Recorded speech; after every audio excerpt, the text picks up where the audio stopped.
I am not of that ilk. I'm not that interested in opposing forces. I'm interested in multiplicity. And in the work that I'm doing, embodied imagination, we have people embody up to 5 or 6 different states simultaneously and see how that affects the body. I am neither a technophobe nor a technophile. I'm tech curious. Lincoln believes that we are actually creating more in times that are more adverse. We become more creative. The genius gets stronger in times that are more adverse, and we feel and we know that we are in very adverse times at the moment. Some of you will know me by my day job. I'm a Jungian psychoanalyst, and I've done psychotherapy since 1971.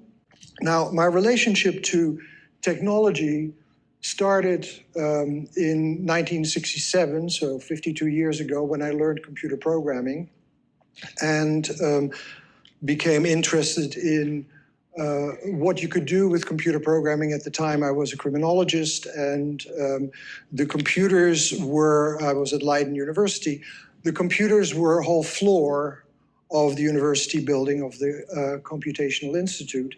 And there were people making punch cards, and we were trying to write programs for it. For those of you who remember, that was PL1 and Fortran, right? It was a very old language.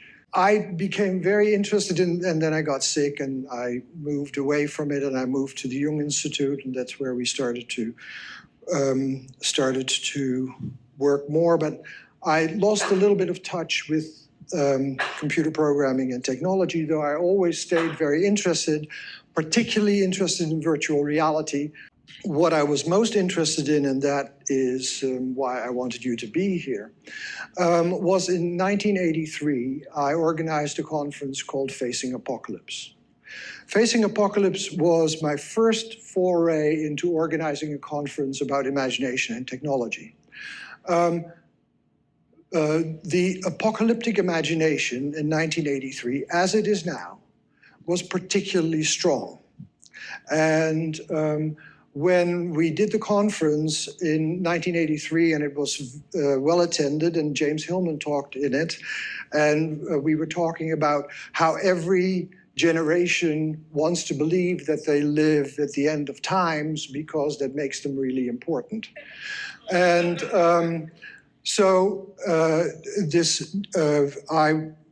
it was attended very well by people like Claiborne Pell at the time, who was the chair of the Foreign Relations Committee of the Senate. And he said, why don't we do this in Moscow? And I immediately said, yeah, let's do it in Moscow. So, and he could make all the connections, and it ended up in Moscow about 9 years later, but it ended up there. And so I said, I went to the microphone and I said, in 1986, we're going to do a conference about facing apocalypse and about the nuclear technology and the nuclear issue in Moscow. And people ran up to me afterwards and said, in 1986, we're going to be in nuclear winter. There's not going to be a world anymore. And so that very powerful notion of apocalypse, which apocalypse has these two things in it, right?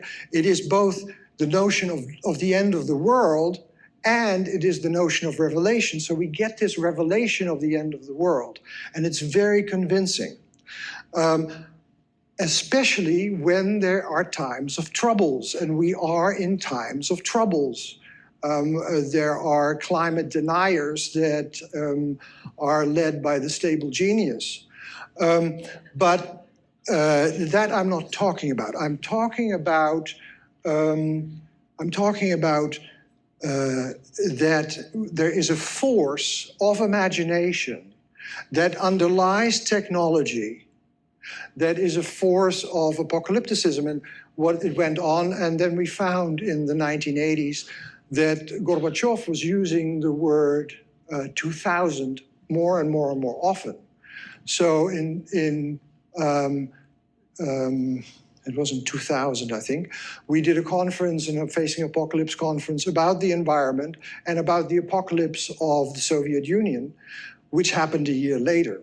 So you can actually, the more people were talking about the year 2000, the more we felt that the apocalyptic fumes were rising.